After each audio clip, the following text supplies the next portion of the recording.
Mau tahu Ustadz Somad di mana aja, sedang di mana, bersama siapa, ngapain aja? Jangan lupa tonton terus Hi Guys Official. Subscribe, like, share, and comment.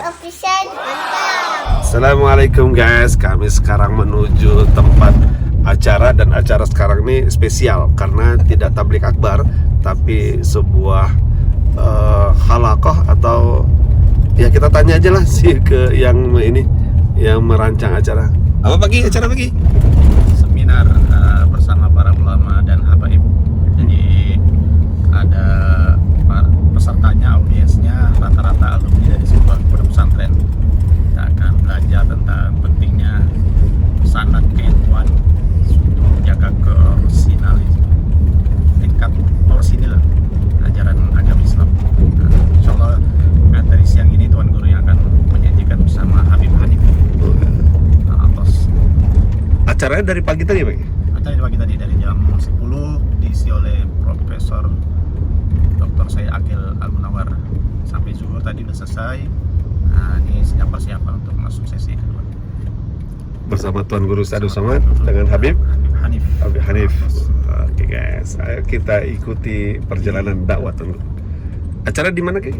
Di Pondok Pesantren Al-Gontori, Al-Amanah Al-Gontori. Al-Amanah Al-Gontori. Tangsel. Oke guys, di Tangsel ya guys. Nah, ini sekarang supir kita impor guys. Naturalisasi. Kita impor dari Sumatera Barat. Jauhnya minta ampun guys. Kayak pelukis dia juga guys. Karena topi ya. Kayaknya. Pelukis apa? Pak Batikno dong. Oke, Assalamualaikum. Ayo kita ikuti perjalanan dakwah Tuan Guru.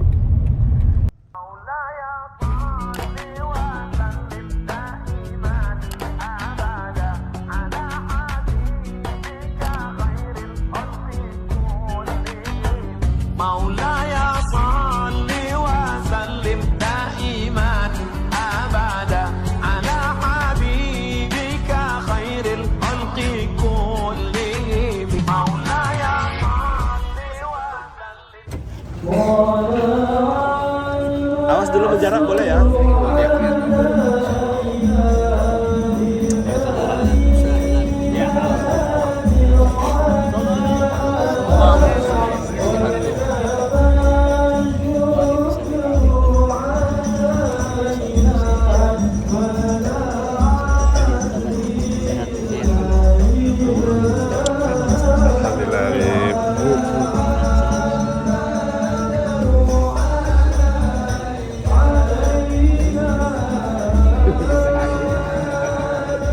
Ayo kita masuk ke dalam dulu.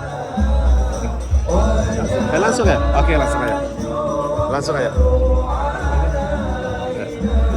Di mana tempat acara? Kau dulu ke acara. Langsung.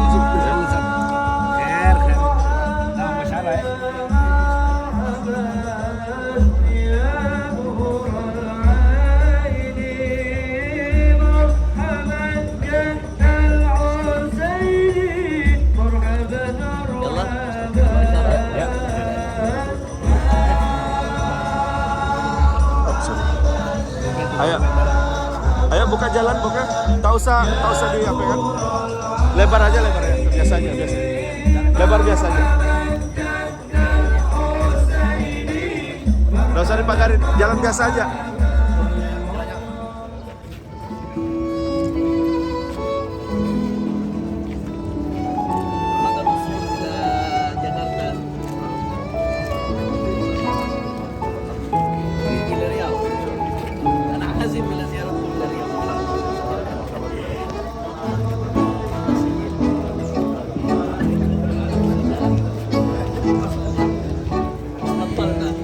Sanjana Doktora Bidalwa.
Yang kami berikan kesempatan nanti pertama adalah Habib Muhammad Hamid bin Abdurrahman Al-Attas yang akan menyampaikan tema tentang kriteria ulama akhirat menurut perspektif Al-Imam Al-Ghazali radhiyallahu anhu. Kemudian dilanjutkan oleh guru kita Mu'allim Abdullah Hamdan, dan nanti terakhir akan disampaikan uraian-uraian oleh guru kita Profesor Dr. Kiai Abdul Samad dengan tema pentingnya kaderisasi ulama sebagai upaya menjaga originalitas ajaran. Baik, kami persilakan kepada beliau dengan segala hormat. Assalamualaikum warahmatullahi wabarakatuh. Alhamdulillah, alhamdulillahirabbil alamin, wa bihi nasta'in. Allahumma shalli wa sallim wa barik wa karrim wa majjid wa 'azzim ala sayyidina wa habibina wa syafi'ina wa nuri qulubina Muhammad al-Fatih lima ughliqa wal khatim lima sabaqa nasiril haqqi bil haqq والهادي إلى الصراط المستقيم وعلى آله وصحبه حق قدره ومقداره العظيم يا فتاح يا عليم. أما بعد. Para alim ulama, para asatid, para kiai, para sesepuh, para tokoh masyarakat, wabil khusus guru kita bersama Fadilatul Muhtaram Mukarram Ad-Da'i Ilallah Profesor Dr. Haji Abdul Samad LCMA, begitu pula guru kita Mu'allim Kiai Haji Ubaidillah Hamdan, dan segenap pimpinan Bapak pesantren Al-Ghottori, para kiai-kiai kita, para asatid, para kiai begitu banyak hadir di sini, tidak dapat saya sebut satu persatu tanpa mengurangi rasa hormat saya kepada beliau semua. Mudah-mudahan guru-guru kita, kiai-kiai kita, orang-orang tua kita Allah banyakkan umurnya, Allah sehatkan badannya, Allah jaga zahir batinnya, Allah menangkan perjuangannya, amin ya rabbal hadirin. Serta daurah ilmiah atau nadwah ilmiah, seminar ilmiah yang dimuliakan oleh Allah Subhanahu wa taala. Saya sebetulnya malu bicara di sini karena yang menjadi pemateri ini orang-orang luar biasa. Tadi kita dengar materi tentang isnad yang begitu luar biasa dari Profesor Dr. Said Agil Al-Munawwar. Beliau ini mutafannin fil ulum, seorang yang allamah, yang ahli di dalam berbagai disiplin keilmuan. Juga hadir di tengah-tengah kita sebagai pemateri Profesor Dr. Kiai Haji Abdul Samad LCMA. La yakhfa 'alan nas qamar, yang namanya bulan nggak perlu dikenalkan lagi. Dan juga guru kita Mu'allim Kiai Haji Ubaidillah Hamdan, yang Masya Allah tabarakallah di Tangerang ini tidak asing lagi buat kita. Jadi sebetulnya idza hadaral ma' batala tayammum. Kalau udah ada air, debu nggak kepake lagi sebetulnya. Idza hadaral ma' batala tayammum, kalau udah ada air nggak perlu debu lagi. Saya cuma debu di hadapan para ulama. Mereka adalah air-air yang menyucikan kehidupan di tengah-tengah umat. Mudah-mudahan guru-guru kita dijaga oleh Allah Subhanahu wa taala. Tapi saya di sini hadir ingin bertabarruk, isham, ikut andil, kita sedikit membahas tentang bagaimana kriteria ulama menurut perspektif Al-Imam Al-Ghazali alaihi ridwanullah. Kenapa yang saya pilih Al-Imam Al-Ghazali? Saya teringat ketika Al-Quds jatuh ke tangan tentara salib. Saat itu umat Islam dalam keadaan terpecah belah antara anak kerajaan dengan anak kerajaan Islam lainnya, saling perang, saling hantam. Antara firqah Islamiyah saling ribut satu sama lain. Umat Islam habis-habisan bercerai-berai, berpecah belah. Akhirnya apa yang terjadi? Al-Quds harus takluk, jatuh ke tangan tentara salib untuk tempo tertentu. Sampai datanglah seseorang yang begitu luar biasa, yang memimpin pasukan dengan gagah berani, dengan hebat, yaitu yang sama-sama kita kenal sebagai panglima perang yang bersejarah di dalam Islam, yaitu Salahuddin Al-Ayyubi. Tapi sebetulnya kalau kita berpikir Salahuddin Al-Ayyubi ini bisa melawan tentara salib, merebut kembali Al-Quds, bukan hanya faktor Salahuddin itu sendiri, saudara. Kalau hanya faktor Salahuddin sendiri, apa artinya satu orang? Tapi di situ ada jil Salahuddin, generasi Salahuddin yang begitu hebat, begitu luar biasa, begitu dahsyat, generasi emas yang memang dipimpin oleh Salahuddin Al-Ayyubi, yang akhirnya bisa kembali merebut Al-Quds, Masjidil Aqsa dari tentara salib, ya ikhwan. Nah, pertanyaannya, limadha yadhhar jilu Salahuddin? Kenapa bisa muncul generasi keemasan seperti generasinya Salahuddin? Apa faktornya? Limadha yadhhar jilu Salahuddin? Ada seorang ulama meneliti. Ternyata begitu diteliti, saudara, ada banyak faktor. Di antara sekian banyak faktor adalah berkat perjuangan para ulama yang sekian puluh tahun sebelumnya berjuang. Dia berjuang bukan dengan pedangnya, tapi berjuang dengan penanya.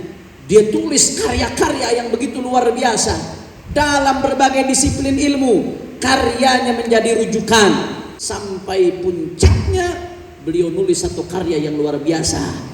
Magnum opus beliau Ihya Ulumuddin, beliaulah Al-Imam Hujjatul Islam Abi Hamid Muhammad bin Muhammad Al-Ghazali At-Tusi.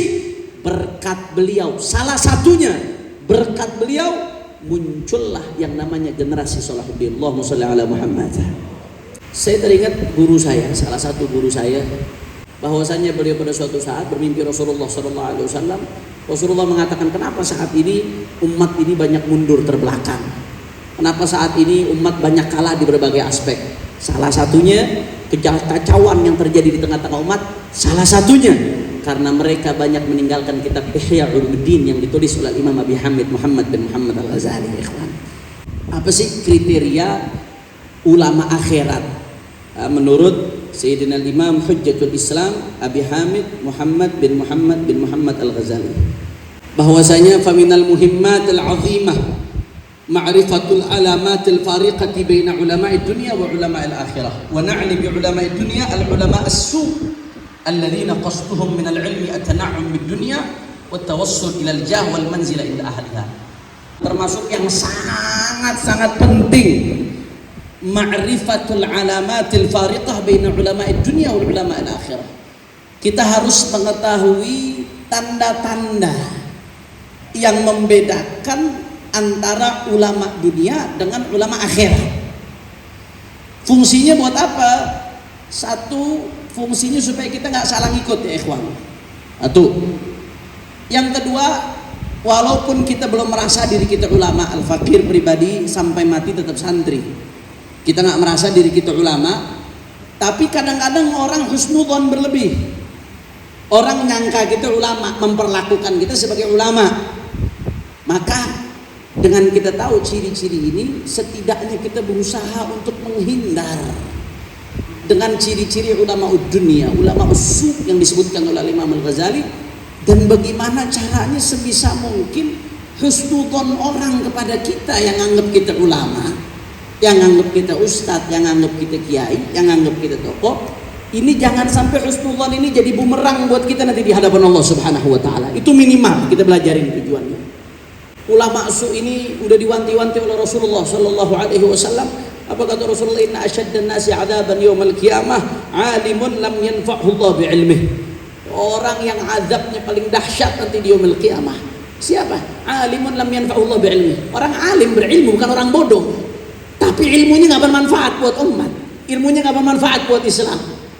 Bahkan di dalam hadis lain, riwayat lain yang diriwayatkan oleh Imam Ahmad bin Hanbal, bahwasanya Rasulullah bersabda, la ana min ghairi dajjal akhwafu alaikum min ad-dajjal.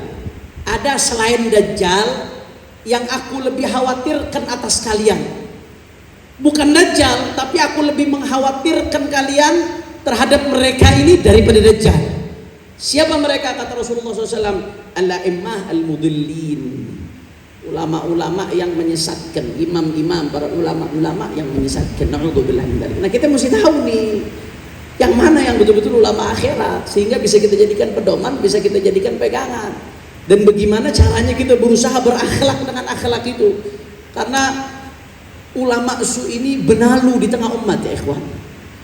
Di sini Al-Imam Al-Ghazali mengutip satu perumpamaan dari Qutul Qulub Abu Talib Al-Makki, "Mathalu ulama'is su kamathali sakhratin waqa'at 'ala famin nahr, la hiya tashrabul ma' wa la hiya tatrukul ma' yakhlus ila zara'." Nabi Allah Isa alaihi salam mengatakan, dikutip oleh Imam Al-Ghazali, perumpamaan ulama su seperti batu besar, sakhra, batu besar yang jatuh di mulut sungai. Ada batu besar jatuh nyangkut di mulut sungai. Itu batu nggak bisa nyerap air. Tapi di sisi lain, gara-gara dia nyangkut, air pun jadi nggak ngalir. Jadi gara-gara batu ini nggak bisa nyerap air juga jadi nggak ngalir. Akhirnya yang terjadi apa? Banjir. Itu kata Imam Ghazali itu. Beliau mengutip dari Nabi Allah Isa, perumpamaan ulama su itu kayak batu gede. Udah nggak nyerap ilmu, nggak diamalkan buat dirinya. Wah, ilmu nggak sampai ke umat, nggak pakai buat ngedidik umat, malah bikin kekacauan di mana-mana, banjir, merusak di mana-mana. Na'udzubillah min dzalik. Kita berikan kesempatan Yunda Profesor Dr. Haji Abdus Somad untuk menyampaikan uraian-uraiannya. Baik, kepada beliau Yunda kami persilakan dengan hormat. Bismillahirrahmanirrahim. Assalamualaikum warahmatullahi wabarakatuh. Alhamdulillah wassalatu wassalamu ala Rasulillah Sayyidina wa Maulana Muhammad ibni Abdillah wa ala alihi wa sahbihi wa man tabi'ahu wa mawala. Raisul Jalasah Sayyidi Al-Habib Muhammad Hanif bin Abdurrahman Al-Attas hafizahullah wa saddada khutah. Al-Muallim Ubaidillah Hamdan hafizahullah wa ra'ah. Al-ulama al-ajilla, al-habaib al-afadil, al-ulama al-ajilla, al-talabah, al-a'izza, semuanya insyaallah dimuliakan Allah Subhanahu wa taala. Amin ya rabbal alamin. Saya diberikan tema besar tentang kaderisasi ulama dari masa ke masa. Sedangkan judul subtemanya saya diberikan pembahasan tentang kaderisasi untuk menjaga orisinalitas, al-asalah, keaslian. Kaderisasi diambil dari kata kader. Kader itu tasrifnya qadara yaqdiru qadratan fahuwa qadirun. Jadi kader itu orang yang qadirun untuk melanjutkan tongkat estafet ini. Itu dia. Referensinya saya buat sendiri. Yang disebut dengan kader. Hai guys official.